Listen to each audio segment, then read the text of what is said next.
They say you cannot have it all, but I believe you can. Today I would like to introduce you to author of this book, Love Life, Live Life, wonderful and magnificent Sue Stone. She is also business mentor. She is a secret millionaire, personal empowerment, happiness and confidence coach, motivational speaker, and generally she's really lovely lady whom with I had a chat recently. She's the great example that you can have it all. So if you want to get more valuable gems of wisdom from Sue, tune in and watch our chat. Hi. Hi, thank you so much, and thank you so much for your book as well. First of all, I just want to say, and it's really, really practical, and I really, really loved it, and I believe that everyone should have it. Thank you. It's an easy to read manual, really, isn't it, on how and why this stuff works? So yeah, that's it's like manual what to do about law of attraction and quantum physics. I think the thing, it's nothing new. It's just that I've explained it in a simple way. I think that's the point, really. I had a few questions to you. Well, first of all, in the book you said that you ended up with 10 pounds in your hand, and from that point you just realized a lot of things and you decided to go forward. However, you could also go, in a way, go down to different routes, and I'm just wondering why do you reckon a lot of people being in the same situation as yours, they go different routes, they take they don't go forward, they don't change their mind? Why do you reckon it is? Well, that's a good question because, of course, don't forget, I had no awareness of the power of this stuff, shall we say, and actually how at some level we do create our experience in life. And it was only when things just seemed to go from bad to worse. I had a belief at the time that once one thing went wrong, a load of other things would go wrong. Of course, I had no idea what a self-fulfilling prophecy that was going to be. And it was at that point when I literally was about to be homeless and I just realized I had £10 left in my purse and maxed out on everything. It's like, how on earth has my life come to this? And of course, I did turn to the bottle. I had to have a bottle of wine to numb the pain at the time. But I remember the following day, at some level, I just knew if I don't do something about it, no one else is going to do this for me. And I also think that maybe it's number one, people have no awareness. And number two, my ex-husband, for example, I mean, he's completely changed now, but he stayed very much in victim mode and blaming everybody else, blaming outside there and finding fault and being very caught in the drama. But so whatever reason it was, at some level I thought I've got to start reading books, how to change my life books. I had 3 young children I had to feed, and it was like desperate. How has my life come to this? But it was when I started to read and find out, whichever book I read, the personal development ones or the more spiritual ones, started understanding about the universe and energy and the science behind it. I thought, wow, there is something in this stuff. We've got to change our thinking. And excuse me, I caught my granddaughter's cough, so I feel great, but I just sound a bit croaky. It's better than it was.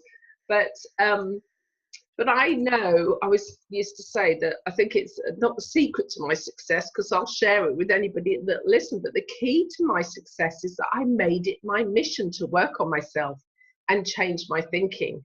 Because suddenly the thought of being homeless on the side of the road with my children, which is what I kept visualizing and thinking, I'm going to be homeless, I'm going to be homeless, I'm going to be homeless. And then I suddenly thought, whoa, fundamentally, the phrase that helped me so much in the beginning was, my thoughts create my future.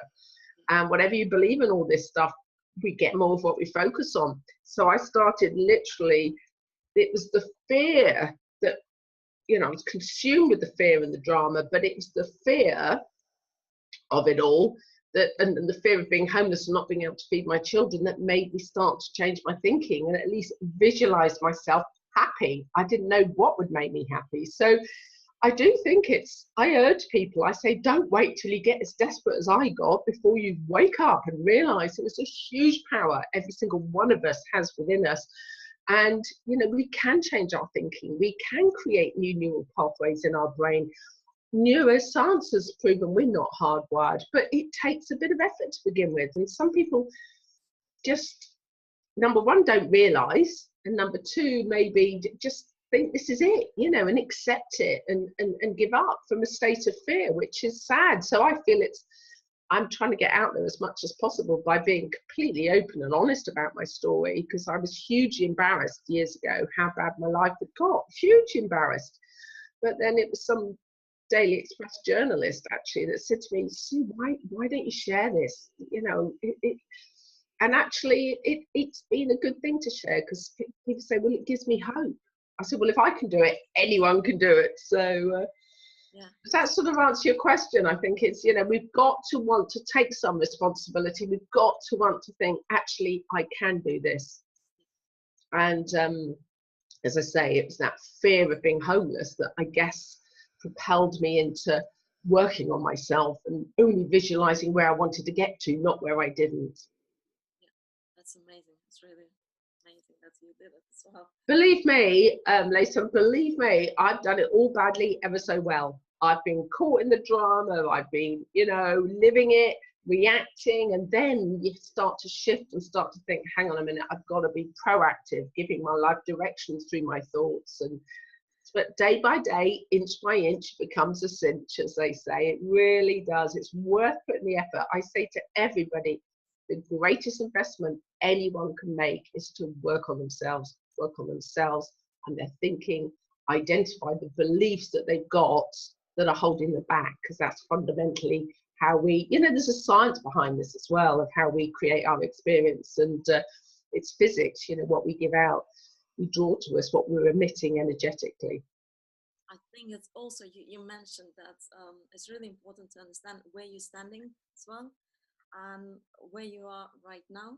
And also you mentioned on your book as well that one thing we must be careful to do is to learn an acceptance of our reality rather than resistance before we can truly start affirming positively and effectively of our future.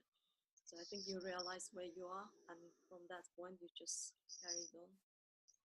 I think one of the biggest breakthroughs for me, just to sort of elaborate a little bit on that, one of the biggest breakthroughs for me, apart from understanding the power of our thoughts, the subconscious mind, the whole energy in our universe. Obviously, some people label that the law of attraction, but it's actually ancient wisdom that's been around since the beginning of time. But one of the biggest breakthroughs as well was to learn to live in the now. I mean, this moment is all we've got. It is, like you just said, about thinking, okay, it is as it is. And the more frustrated, the more we resist reality, the more uptight we get and resentful and frustrated. Unfortunately, all we're doing is blocking ourselves. I think one of the key phrases I say to people is, remember, the way I feel in every moment is what I'm creating for my future. So the more we resist, the more frustrated we are, the more, you know, and all we're doing is drawing to us quite effortlessly. You know, there is a science to the vibrational things in resonance. We draw more things to feel frustrated and resentful for. So, you know, I think that's also where people don't get the results. They kind of know this stuff. They've read all the books. They've been on maybe the courses. They know what to do, but they don't do what they know. And one of the reasons being is that some people teach people, well, you have your hour in the morning where you maybe write your goals down, you do your visualization, you might meditate, you do all this, but the rest of the day they go to work and they hate their job, or they struggle through the day, but they don't realize that in every moment we are radiating thought energy. In every moment we're giving off into the universe. So if we have an hour of positivity, but the rest of the day it's caught in negative emotion, the way we feel in every moment is what we're radiating. So that's why people don't get results. It's a bit like having a bit of positivity in the morning and your predominant energy through the day is one more frustration and our way of thinking. And I've identified that. And So it really is. It's got to be a way of living. So yeah, just accept it is as it is. Become solution conscious, not problem conscious. Focus on visualizing and trusting that the solution will be shown to us. And it always comes, but we've got to open our mind up. We've got to focus on finding the solution. You know, our brain will filter out more of what we're focusing on as well. So if we're always focusing on the problem, that's all our brain will filter out. It's all what we'll draw to ourselves. So very powerful, this stuff. That's true. A lot of people with debt, for example, they try to avoid it. They try to bury their heads into the sand. Well, yeah, I agree. And I have to say to everybody, obviously, I had credit cards like you wouldn't believe, loans, credit cards. You know, I kept getting another one to try and thinking things would get better, trying to keep things going. And it just got to the point where, but one thing I did learn, it took a lot of courage, was to speak to the people I owed money to, you know, to communicate, not bury your head. It's the people that bury their head, then it gets very challenging and difficult. So bless my ex-husband, you know, he did bury his head. And of course, ended up losing everything, getting his car repossessed, his home repossessed. And, you know, okay, that was a long time ago now. And he's completely, you know, we get on very well now, have done for a long time. And, you know, he's really focusing on improving his life. But yeah, you can't afford to bury your head. It takes more courage. It might be a short-term fix to bury your head, but in the long term, you know, it's much better to communicate with your creditors and the people you owe money to, and just take practical steps and things. But that's a whole nother story, dealing with debt to a certain extent, isn't it? Yeah. Another thing you mentioned about your husband as well, I just want to say, and you said that he was quite negative, really negative, and he was in a way pulling you down. Do you, one of the motivational speaker, Jim Rohn, he said that we are the average of the 5 people we spend the most time with. Do you reckon people who is negative, do we have to cut them even if they are a family member, or we need to avoid them? Well, it's a good question, because I get asked that an awful lot.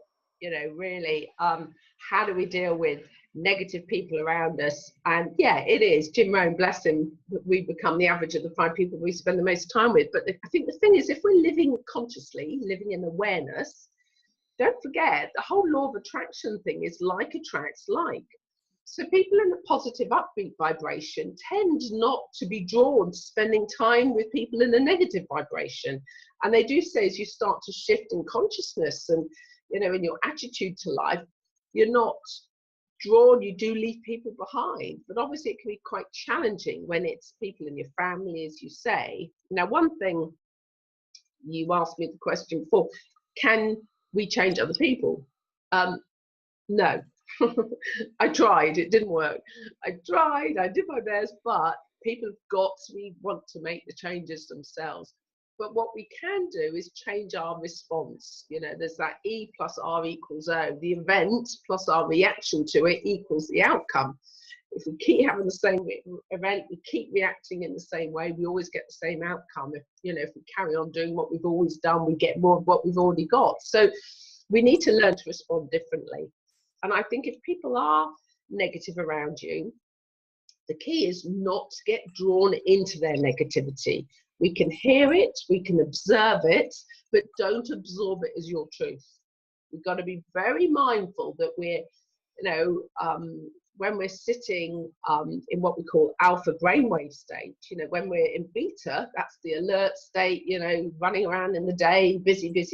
And then, of course, people get in what we call alpha brainwave state. That's the more relaxed state, more meditative state. Obviously, theta is a deep meditative state, but alpha brainwave state is when the door is open to the subconscious mind and we're open to absorb. So, just be mindful that we're not absorbing people's negativity. You can listen to the news, and people don't realize this. They come in late, all tired from work, and they sit in front of the TV and put the news on. Oh my goodness, all negative stuff on TV. And actually, we can absorb this. We've got to be mindful. But if we focus on keeping our energy strong, my energy is always strong and positive. and sort of almost, you know, expand our consciousness, our aura, for want of a better word, to we say repel negativity.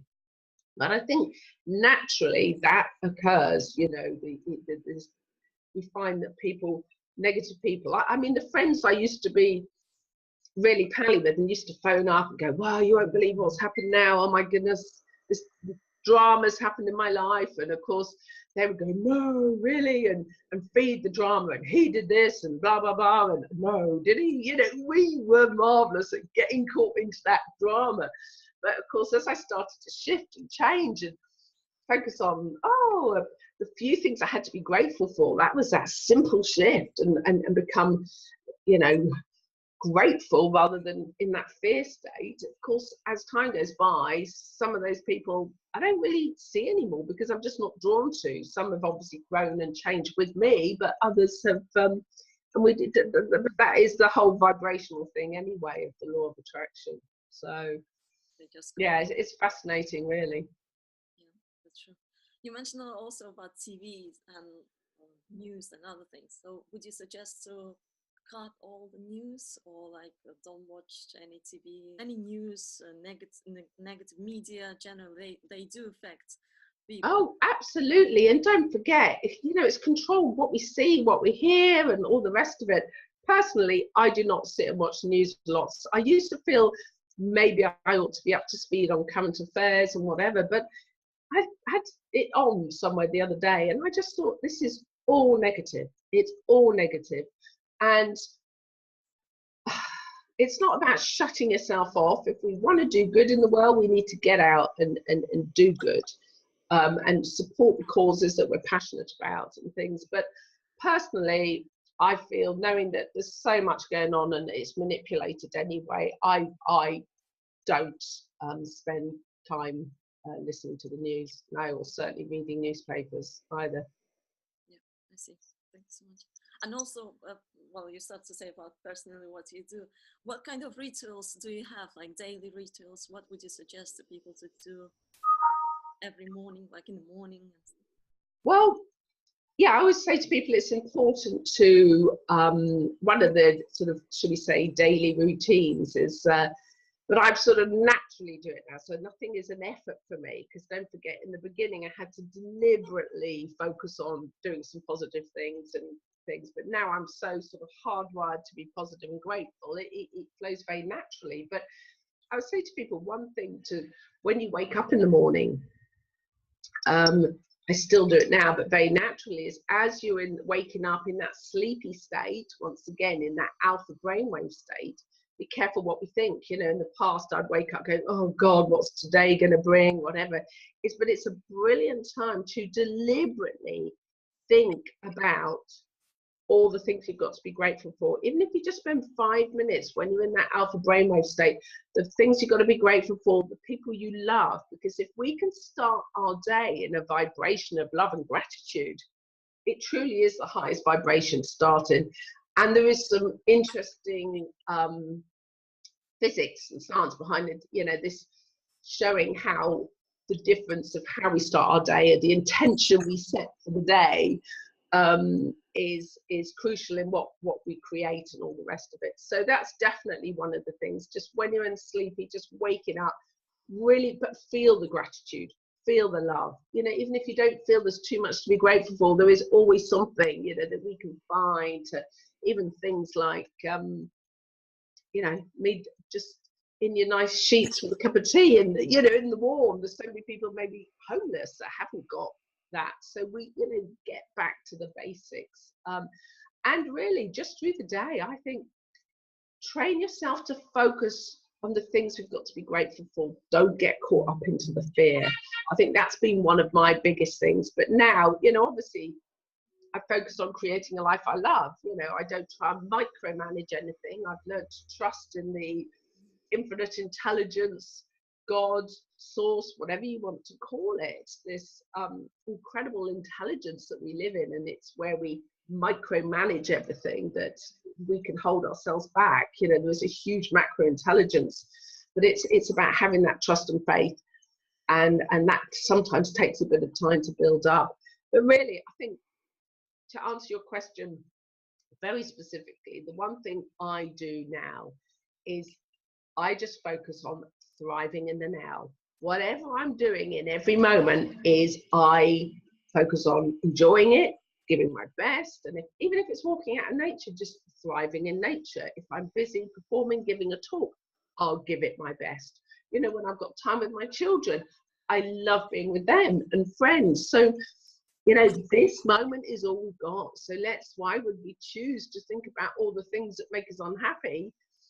Because the minute we start thinking about the things that aren't right, the things that are lacking, it makes us miserable. And why would we want to do that? This is the only moment we've got.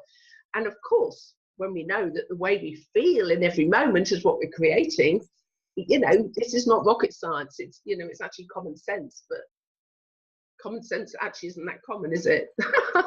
So that's what I do. Is just, this is the only moment I've got, so I'm gonna enjoy it, make the most of it. Even if a challenge happens, I think, okay, it is as it is, no point getting uptight, you know, let's make the most of the situation. So yeah, just focus on loving life really, and finding that way forward if things are challenging out there. You know, I certainly had it really everywhere I looked at one point. It was all dramas and challenges and fear driven things, but I had to get back to basics, you know, basics. My children love nature, walking out in nature, the air we breathe, and then it sort of grows and expands and manifests. So I hope that makes sense. Yes, I guess that's why they called you the most positive person in the UK. Yeah, I've been labelled that a few times. Yeah, I mean, people say, "Oh, you must get a bad day," and I you know, I actually don't. Obviously, if, you know, when my mum died 10 years ago or 13 years ago now, of course it wasn't a good day, a good time. You've got to mourn, you've got to grieve, whatever, of course. But I'm just saying, as a general rule, I feel consistently in a good space now. But, you know, as I say, the great thing is neuroscience has proven we're not hardwired, and we can actually rewire ourselves, and within 14 to 42 days if we really work on ourselves. But obviously that's a whole nother thing really, and it's worth doing because life becomes effortless after that. Things flow. And just to finish off, you know, when we all learn to drive a car, we've got to consciously think about everything.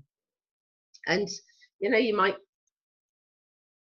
I don't know, stall, mess it up, argue with the person teaching you. You might even prang the car, but you keep going, don't you? And you keep practicing and keep practicing and keep practicing, because we know the freedom, and freedom's the word here, we know the freedom it gives us when we pass our test. And that amazing feeling when, yay, I'm on my own, I'm driving.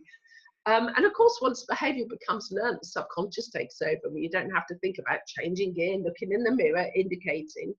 And it's the same with life. I say to people, if only people could, if you want to be good at anything, you've got to practice and train. And it's worth putting that effort in. And after a while, the subconscious takes over, and it's a perfectly natural way to live. And that freedom, being free, shall we say, from the chains of your old limiting beliefs and programming that doesn't have to be our truth. It's just something somebody said to us or experiences. We don't have to be confined to those. So it's worth putting the effort in. It really is. I mean, you are truly creator of your life, really. Well, no, anyone is actually. Just yeah, I'm no more powerful than anybody else. I've just worked through, you know, releasing any negative emotions. It's the negative emotions and holding on to those from our past. That is what holds us back. You can do all the positive thinking in the world, but if you're still holding on to any form of negative emotion, that is what blocks us. And that's what we work on with people as well, is different techniques of helping them move forward, let go of that. And you know, there's quite a lot that makes up making it really successful, but anyone can do it. Anyone can do it, but they've got to want to do it. That's true. One more last question as well. As a mom, I just want to know as well, how do you teach your children as well? I know you have 3 children and granddaughters as well now. What do you pass to them? Well, obviously, don't forget, it was a long time ago now that I had my crisis point. The kids were younger, and that was in 1999. So we're talking, 19 years later.